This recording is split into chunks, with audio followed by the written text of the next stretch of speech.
Ilaiyaraaja music maestro, అసలు introduction అవసరం లేని సంగీత దిగ్గజమైన ఆయన స్వరపరిచిన ఓ పాట వింటే చాలు చెవి కోసుకోవాలన్న థాట్ వస్తుంది సంగీతాభిమానులకు.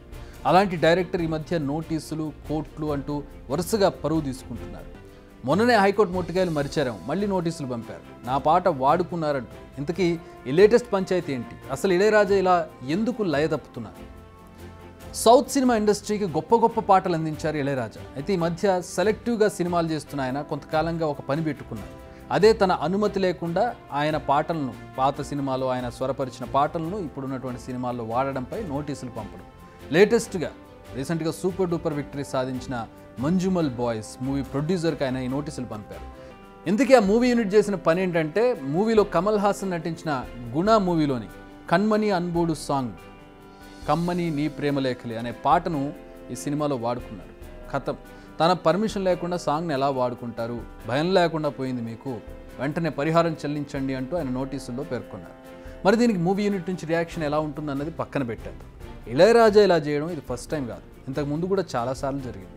సూపర్ స్టార్ రజనీకాంత్ హీరోగా వచ్చిన కూలీ సినిమా టీజర్లో తన పాటను వాడినందుకు నోటీసులు పంపించారని. గతంలో బాలసుబ్రహ్మణ్యానికి ఈయనతో అత్యధిక పాటలు పాడి ఈయన స్వరపరిచినటువంటి బాణీలకు అత్యధిక సార్లు పాటలు పాడినటువంటి వ్యక్తి బాలసుబ్రహ్మణ్యం ఇళయరాజా కాంబినేషన్ అంటే ఎలాంటిదో అందరికీ తెలుసు. ఆయనకు కూడా తను ట్యూన్ చేసిన పాటలను పాడొద్దంటూ ఏకంగా లీగల్ నోటీసులు. బాలసుబ్రహ్మణ్యం చాలా సందర్భాల్లో షోస్ చేస్తూ ఉంటారు, స్టేజ్ షోస్ చేస్తూ ఉంటారు. ఆ షోస్లో మ్యాక్సిమం ఆయన పాడిన పాటలు ఇళయరాజా కంపోజిషన్లు ఉంటాయి కాబట్టి ఆ పాటలు చాలా బాగుంటాయి కాబట్టి ఆయన పాడుతూ ఉంటారు. అది ఈయనకు ఇళయరాజా తన పాటలు ఇలా స్టేజ్ల మీద పాడొద్దంటూ ఆయనకు లీగల్ నోటీసులు పంపించడం వాళ్ళిద్దరి మధ్య వివాదంగా మారిన విషయం తెలిసింది. దీని వెనుక అసలు రీజన్స్ ఏమైనా కానీ ఇండస్ట్రీలో ఇది కొత్త చర్చకు తెరలేపింది. అసలు పాటపై హక్కులు ఎవరికి ఉంటాయి, దీనిపైన ఇప్పుడు డిబేట్ జరుగుతోంది.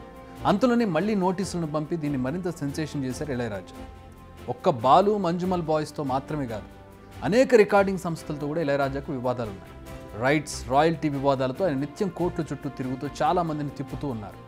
ఈ పంచాయతీ మద్రాస్ హైకోర్టుకు కూడా వెళ్ళింది. అప్పుడెప్పుడో రికార్డింగ్ కంపెనీలతో కుదుర్చుకున్న పాటల ఒప్పందాల గడువు ముగిసిందని, సో ఆ కంపెనీలు తన పాటలు వాడుకోవద్దంటున్నారు ఇళయరాజా.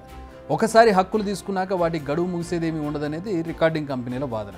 సినిమా పాటల హక్కులు నిర్మాతవి కదా, ఆ నిర్మాత దగ్గర మేము రైట్స్ తీసుకున్నాం, ఇక డబ్బు తీసుకుని వర్క్ చేసి పెట్టిన మ్యూజిక్ డైరెక్టర్ లొల్లి ఏంటనేది రికార్డింగ్ కంపెనీల మరో వాదన.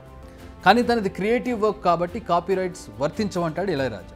ఈ పంచాయతీ తేలడం లేదు, కానీ విచారణ సమయంలో హైకోర్టు మాత్రం ఓ హైలైట్ క్వశ్చన్ అడిగింది. ఒక్క సంగీత దర్శకుడికి అదనపు డబ్బు సంపాదన దేనికి? సింగర్స్, లిరిక్ రైటర్స్, ఆర్కెస్ట్రా కృషి లేకుండా పాట ఎలా రెడీ అవుతుంది? అలాగే అందరికీ డబ్బు ఇచ్చి పని చేయించుకున్న నిర్మాతే అసలైన హక్కుదారు కదా అంటోంది కోర్టు కూడా. మరి వీరందరూ కూడా రాయల్టీ డిమాండ్ చేస్తే పరిస్థితి ఏంటి అంటోంది కోర్టు. దీనికి సమాధానం లేదు. ప్రస్తుతానికైతే ఒక క్వశ్చన్కి ఆన్సర్ తేలడం లేదు. రాయల్టీ ఇవ్వాల్సింది పాట రాసిన లిరిక్ రైటర్కా, పాటను ట్యూన్ చేసిన మ్యూజిక్ డైరెక్టర్కా, లేదా అందులో వాయించిన వాయిద్యకారులకా, లేకపోతే వీరందరికీ డబ్బులు ఇచ్చిన నిర్మాతకా? ఈ క్వశ్చన్కి ఆన్సర్ తేలడం లేదు. ఇళయరాజా కూడా చెప్పే సిచ్యువేషన్లో లేరు.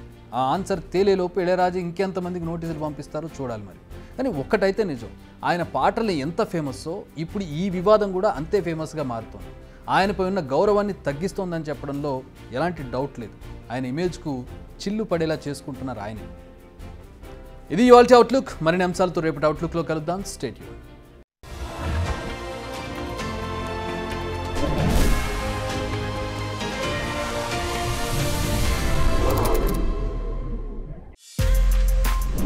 బిగ్ టీవీ అవుట్లుక్ కథనాలు నచ్చితే వెంటనే బిగ్ టీవీ ఛానల్ ను సబ్స్క్రైబ్ చేయండి.